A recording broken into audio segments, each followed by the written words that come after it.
शिक्षक शिक्षा YouTube channel पे आप सभी का एक बार फिर से बहुत बहुत स्वागत है। और आज के इस क्लास में डीएलएड एंट्रेंस एग्जामिनेशन के ऊपर मॉडल सेट को लेकर के मैं आया हूं। और आज के इस क्लास में साइंस के मॉडल सेट से 20 महत्वपूर्ण प्रश्नों को देखेंगे और ऐसे ही प्रश्न आपको एग्जामिनेशन में देखने को मिलेंगे। और जैसा कि आप लोगों को पता ही है कि डीएलएड एंट्रेंस एग्जामिनेशन का एग्जामिनेशन डेट रिलीज कर दिया गया है। एडमिट कार्ड भी आज से डाउनलोड हो रहा है और आप में से बहुत सारे लोगों ने डाउनलोड कर भी लिया होगा। बहुत जगह सर्वर की समस्या के कारण बहुत सारे कैंडिडेट जो हैं वो डाउनलोड नहीं कर पाए हैं। तो कोई बात नहीं, अभी एक सप्ताह का समय है आपके पास। इस दौरान आपको एडमिट कार्ड डाउनलोड कर लेना है और जो भी प्रक्रिया है उसके लिए रेडी रहना है और साथ ही रिवीजन करना है। सबसे इम्पोर्टेंट चीज़ है कि रिवीजन करना है इस दौरान आपको, तो अच्छे से रिवीजन हो सके इसके लिए मैंने कुछ मॉडल सेट तैयार किए हैं और इन मॉडल सेट को लेकर के मैं लगातार आऊँगा। तो चलिए आज के इस क्लास में हम साइंस के मॉडल सेट पर कुछ इम्पोर्टेंट क्वेश्चंस को देखेंगे। तो आइए बढ़ेंगे, पहले सवाल को लेंगे। पहला सवाल है, निम्नलिखित में किसका पीएच न्यून होगा? न्यून का मतलब सबसे कम होगा, ठीक है। दूध का, लार का, खून का, अमाशय रस का। तो पीएच किसका सबसे न्यून है, सबसे कम किसका है यहाँ पे पीएच वैल्यू? तो सबसे कम पीएच वैल्यू अमाशय रस का है। अमाशय रस जिसके अंदर हाइड्रोक्लोरिक अम्ल पाया जाता है, इसका पीएच सबसे कम होगा। तो यहाँ पे चौथा ऑप्शन सही है, ठीक है। और आप यहाँ पे एक चीज़ ध्यान में रखेंगे कि आपका एग्जामिनेशन कंप्यूटर बेस्ड होगा, यानी कि आपको कंप्यूटर पे एग्जाम देना है। और कंप्यूटर के एग्जामिनेशन पर क्वेश्चन का इंटरफेस इस प्रकार का रहेगा जैसा कि आप स्क्रीन पे देख पा रहे हैं। और साथ ही आपको राइट साइड में ऑप्शन पैलेट और नेविगेशन पैलेट दिखेगा, जहाँ से आप किसी भी क्वेश्चन पे आप किसी भी समय जा सकते हैं। साथ ही आपने कितने क्वेश्चंस बनाए हैं उसकी सूचना आपको मिलती रहेगी। कितने क्वेश्चन आपने मार्क फॉर रिव्यू किए हैं इसकी जानकारी मिलती रहेगी। कितने क्वेश्चन अभी तक आपने नहीं देखे हैं उसकी जानकारी मिलती रहेगी। और जैसे जैसे आप क्वेश्चन बनाते जाएंगे वैसे वैसे वहाँ पे उस पैलेट में शो करता रहेगा। लैंग्वेज भी आप चेंज कर सकते हैं, Hindi to English, English to Hindi आप कर सकते हैं। जिस भी भाषा में आपकी सहूलियत हो आप अपना एग्जामिनेशन दे सकते हैं। तो आपको लगातार प्रैक्टिस करना है और अभ्यास करने से ही आपको बहुत सारी चीज़ें क्लियर हो जाएंगी। अगला प्रश्न है, न्यूटन का प्रथम गति नियम संकल्पना देता है, किसकी संकल्पना देता है? ऊर्जा की, कार्य की, संवेग की या फिर जड़त्व की? तो इसका सही ऑप्शन है जड़त्व की। न्यूटन का प्रथम गति नियम जो है वह जड़त्व की संकल्पना देता है, क्योंकि न्यूटन का प्रथम गति नियम कहता है कि अगर कोई वस्तु विराम की अवस्था में है तो वह विराम की अवस्था में ही रहना चाहती है, और यदि कोई वस्तु गतिमान अवस्था में है तो वह गति अवस्था में ही रहना चाहती है जब तक कि उस पर कोई बाहरी असंतुलित बल कार्य न करे। तो यह नियम जो है जड़त्व का नियम कहलाता है। और इस स्थिति में वस्तु अपनी अवस्था को, चाहे वो विराम की अवस्था हो या फिर गति की अवस्था हो, उसको बनाए रखना चाहता है जब तक कि उस पर कोई बाहरी असंतुलित बल कार्य ना करे। तो चलिए अगला प्रश्न लेते हैं, ध्वनि का तारत्व किस पर निर्भर करता है? तो ये ध्वनि के चैप्टर से सवाल है। विभिन्न चैप्टर्स को लेकर के सिलेबस तैयार किया गया है। हमारा सिलेबस का वीडियो भी आया हुआ है जिसे आप लोगों ने देखा ही होगा। और पहले क्लास में, साइंस के पहले क्लास में मैंने साइंस के सिलेबस को डिटेल से डिस्कशन किया हुआ है।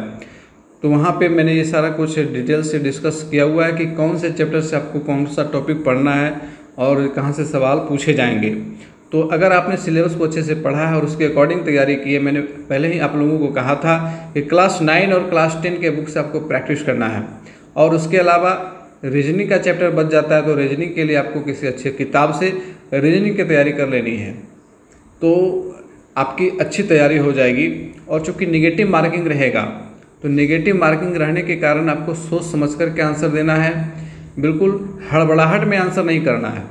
आप बिल्कुल आश्वस्त हो लें कि हमारा ये ऑप्शन सही है, उसके बाद ही उसको टिक करें।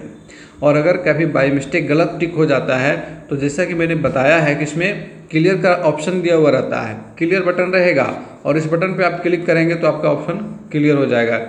आपने जो भी आंसर गलत कर दिया था वो ख़त्म हो जाएगा। उसके बाद जो आपको सही लग रहा है, जैसे कि मान लीजिए कि इसमें हमने दूसरे ऑप्शन पे गलती से क्लिक कर दिया, ठीक है, और बाद में मुझे पता चला कि नहीं ये तो गलत है, पहला ऑप्शन सही होना चाहिए था। तो आप क्या करेंगे, सिंपली क्लियर बटन पे क्लिक करेंगे, आपका ऑप्शन ख़त्म हो जाएगा। उसके बाद पहले ऑप्शन पे क्लिक कर देंगे तो पहला ऑप्शन ग्रीन हो जाएगा। इसके बाद सेव एंड नेक्स्ट बटन पे क्लिक कर देंगे तो आपका ऑप्शन सेव हो जाएगा, आपका आंसर फीड हो जाएगा। तो इस प्रकार से आपको वहाँ पे एग्जामिनेशन के दौरान बिल्कुल आराम से रिलैक्स होकर के चीज़ों को सोल्व करते चलना है। तो ध्वनि का तारत्व किस पर निर्भर करता है? ध्वनि का तारत्व आवृत्ति पर निर्भर करता है। जितनी ज़्यादा तेज आवृत्ति होगी ध्वनि का तारत्व भी उतना अधिक होगा। अगला सवाल है, जल का घनत्व मिट्टी के तेल का मतलब केरोसिन तेल के घनत्व की अपेक्षा अधिक होता है। यदि दोनों को मिश्रित कर दिया जाए, मिक्स कर दिया जाए तो क्या होगा? मिट्टी के तेल पर जल प्लावित होगा, प्लावित मतलब तैरेगा। जल पर मिट्टी का तेल प्लावित होता है, मिट्टी का तेल जल में घुल जाता है, वे पूर्णतः मिश्रित हो जाते हैं, मिक्स हो जाते हैं। तो इसमें सही ऑप्शन कौन सा है? दूसरा ऑप्शन सही है कि जल के ऊपर मिट्टी का तेल प्लावित होता है यानी तैरता है। चलिए अब अगला सवाल लेंगे। जब किसी विलयन का पीएच मान घटता है तब विलयन में हाइड्रोजन आयन की सांद्रता क्या होती है? घटती है, बढ़ती है, स्थिर होती है या तेजी से बढ़ती है? तो इसका सही आंसर है कि जब किसी विलयन का पीएच मान घटता है तो विलयन में हाइड्रोजन आयन की सांद्रता बढ़ती है, ठीक है। जैसे जैसे विलयन का पीएच मान घटेगा हाइड्रोजन आयन की सांद्रता बढ़ेगी, और जैसे जैसे पीएच का मान बढ़ेगा वैसे वैसे विलयन में हाइड्रोजन आयन की सांद्रता घटेगी। तो इस चीज़ को याद रखना, अपोजिट होगा। अगर पीएच मान घटता है तो हाइड्रोजन आयन की सांद्रता बढ़ती है, और अगर पीएच का मान बढ़ता है तब हाइड्रोजन आयन की सांद्रता घटती है, ठीक है। तो यहाँ पे दूसरा ऑप्शन सही है। दूसरे ऑप्शन पे क्लिक करना है, सेव एंड नेक्स्ट बटन पे क्लिक करना है। उसके बाद अगला प्रश्न आ जाएगा आपके सामने। शुद्ध जल का पीएच मान 25 डिग्री सेल्सियस पर निम्न में से किसके करीब होगा?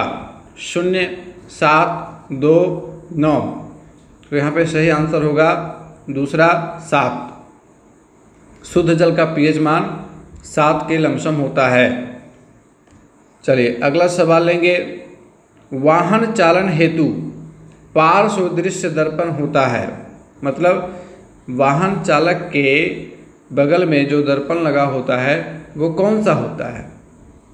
साधारण, अवतल, उत्तल, प्रतिलोमित। तो इसका सही आंसर ऑप्शन नंबर 3 उत्तल दर्पण लगा होता है। अगला सवाल लेंगे।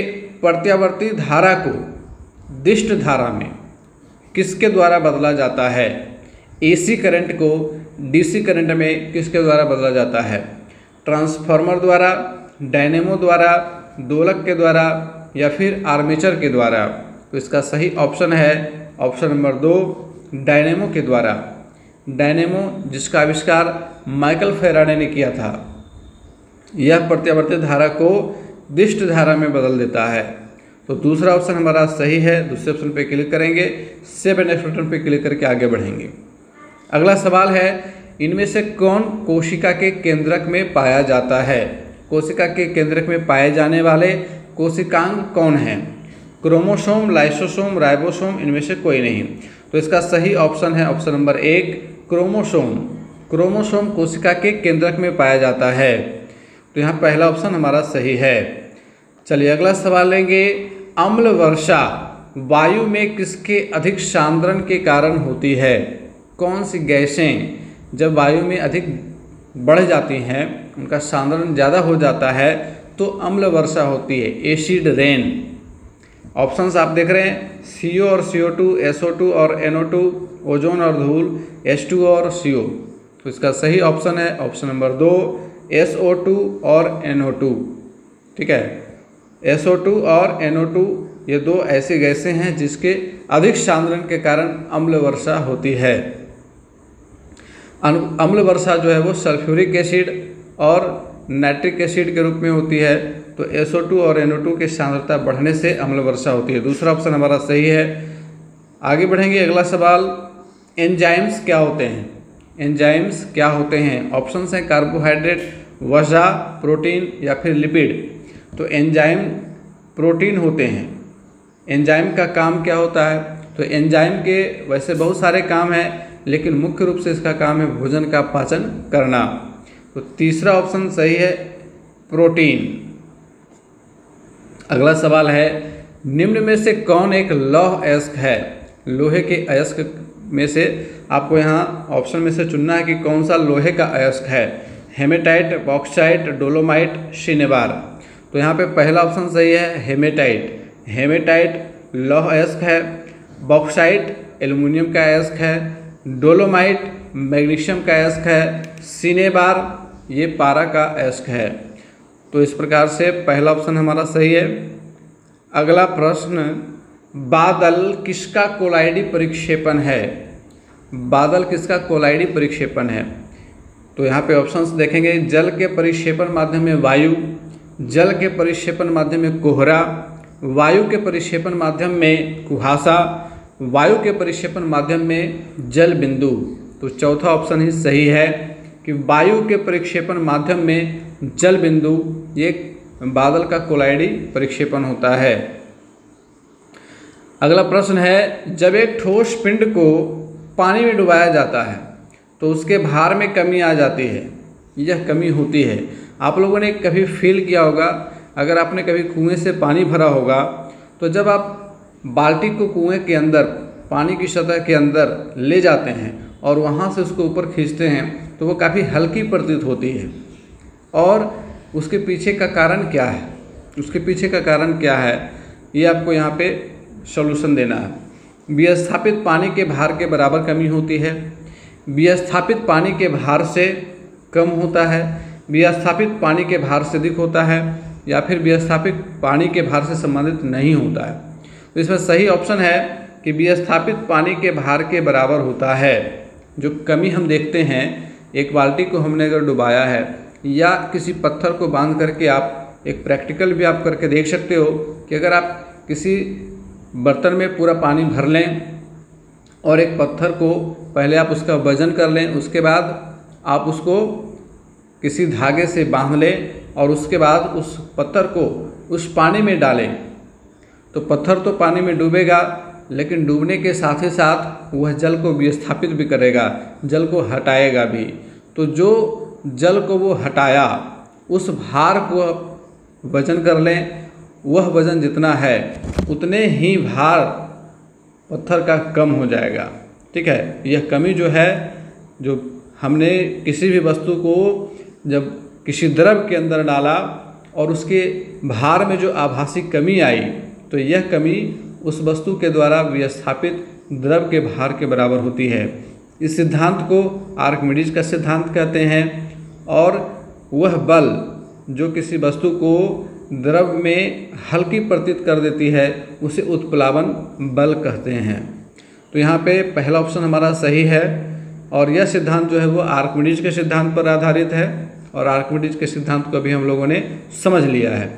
चलिए आगे बढ़ेंगे, अगला सवाल लेंगे। निम्न में से कौन एक खरीफ फसलों का युग्म है? खरीफ फसल किसे कहते हैं? इस खरीफ और रबी दो में से एक प्रश्न आने की संभावना रहती है और जहाँ भी साइंस के सवाल पूछे जाएंगे तो खरीफ और रबी फसलों में से एक प्रश्न जरूर पूछा जाता है। तो आप इसे बिल्कुल याद कर लें कि खरीफ पानी में, रबी जाड़ा में, यानी कि खरीफ जो है वो वर्षा ऋतु के फसल होते हैं और रबी शरद ऋतु के फसल होते हैं। तो शॉर्ट में एक लाइन याद रखें, खरीफ पानी में, रबी जाड़ा में। अगर आप इस शॉर्ट लाइन याद रखते हैं तो आपका कॉन्सेप्ट क्लियर रहेगा, आप कंफ्यूज नहीं होइएगा। तो आपको बताना यहाँ पे कि खरीफ फसलों का युग्म कौन सा है। धान एवं गेहूँ, तो देखिए धान तो बरसात में होती है लेकिन गेहूँ बरसात में नहीं होती है, तो ये गलत हो जाएगा। गन्ना एवं मक्का, गन्ना खरीफ फसल है, मक्का भी खरीफ फसल है, तो यही हमारा सही ऑप्शन होगा। आलू एवं चना ये दोनों ही रबी फसल हैं। सरसों तथा अलसी ये दोनों भी रबी फसल हैं, तो यहाँ पे दूसरा ऑप्शन हमारा सही है। आप यहाँ पे देख पा रहे हैं कुछ खरीफ फसलों के चित्र मैंने यहाँ पे पैडी, मेज, बाजरा, ज्वार, शुगर केन, ये मुख्य रूप से खरीफ की फसलें हैं। चलिए अगला सवाल लेंगे। निम्न में से कौन एक वायरस से होने वाली बीमारी है? प्रमुख बीमारियों के बारे में भी जो सूची आप लोगों ने किताब में देखी है, आप उसे बिल्कुल याद रखें। और वायरस से होने वाली बीमारी, जीवाणु से होने वाली बीमारी, प्रोटोजोआ से होने वाली बीमारी, कवक से होने वाली बीमारियों के जो प्रमुख नाम हैं उनको याद रखें। तो यहाँ पे बताना है कि कौन एक वायरस से होने वाली बीमारी है। क्षय रोग, टाइफाइड, मलेरिया, पोलियो। तो इसका सही आंसर है चौथा, पोलियो। पोलियो वायरस से होने वाली बीमारी है। आप यहाँ पे देखेंगे एक ट्रिक मैंने तैयार किया है और ये आपको बहुत जगह मिल भी जाएगा ये ट्रिक, और ऐसे ट्रिक आपको जीके के बहुत सारे किताबों में भी मिल जाते हैं। विषाणुओं से होने वाले रोग, इसके लिए ट्रिक बनाया गया है। रेखा हमें हिट करके पोइचे मतलब पीछे छोड़ गई। अब यहाँ प्रत्येक अक्षर से एक बीमारी है, जैसे रे से रेबीज, खा से खसरा, ह से हर्पिस, में से मेनिंजाइटिस, ही से हेपेटाइटिस, ट से ट्रेकोमा, और यहाँ पे करके जो है वो साइलेंट है। पोइचे में पो से पोलियो, ए से एड्स, चे से चेचक, छो से छोटी माता, जिसको हम लोग ये चेचक का ही रूप है, बड़ी और छोटी। ड से डेंगू बुखार, ग से गलशोध, और ई से इन्फ्लुएंजा, स्वाइन फ्लू, N1H1, ये वायरस से होने वाली बीमारियां हैं। और अब नई बीमारी कोरोना, ये भी वायरस से होने वाली बीमारी है। तो अगला सवाल लेंगे। धात्विक अम्लों से अभिक्रिया करके कौन सी गैस बनाती है? जब धातुओं को अम्लों से अभिक्रिया कराई जाती है तो वे कौन सी गैस बनाती हैं? ऑक्सीजन, कार्बन डाइऑक्साइड, हाइड्रोजन या फिर नाइट्रोजन? तो इसका सही आंसर है हाइड्रोजन। धातुएं अम्लों से अभिक्रिया करके हाइड्रोजन गैस बनाती हैं। याद रखेंगे इसको। धातु और अम्ल जब आपस में अभिक्रिया करते हैं तो हाइड्रोजन गैस बनाती है। और हाइड्रोजन गैस की प्रकृति कैसी होती है? यह ज्वलनशील गैस होती है। अगला सवाल लेंगे। निम्न में से कौन एक ग्रीन हाउस गैस नहीं है? ग्रीन हाउस गैसों में भी काफ़ी इंपॉर्टेंट सवाल देखने को मिलते हैं एग्जामिनेशन के दृष्टिकोण में। तो यहाँ पे बताना है कि कौन एक ग्रीन हाउस गैस नहीं। ग्रीन हाउस गैस अर्थात तो वैसी गैसें जिसके कारण ग्लोबल वार्मिंग की समस्या बढ़ती है, गर्मी बढ़ती है। ठीक है, तो ग्रीन हाउस गैस नहीं है ये बताना है। कार्बन डाइऑक्साइड तो CO2 तो है, सल्फर डाइऑक्साइड ये भी ग्रीन हाउस गैस है, मेथेन ये भी ग्रीन हाउस गैस है, लेकिन नाइट्रोजन ग्रीन हाउस गैस नहीं है। आइए इधर देख लेते हैं कुछ प्रमुख ग्रीन हाउस गैसों को।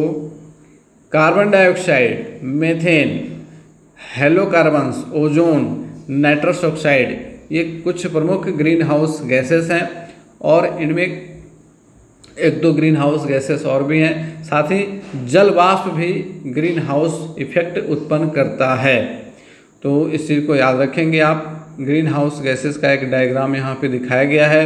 इसमें आप देख सकते हैं कि सर्वाधिक मात्रा CO2 की है, उसके बाद मेथेन की है, उसके बाद हेलोकार्बन्स की है, उसके बाद ओजोन की है, उसके बाद नाइट्रस ऑक्साइड की है।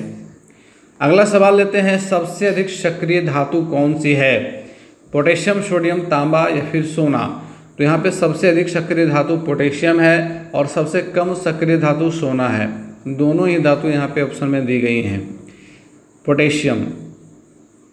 अगला सवाल है। मास्टर ग्रंथि किसे कहते हैं? मास्टर ग्रंथि किसे कहते हैं? Pituitary, adrenaline, thyroid, testosterone?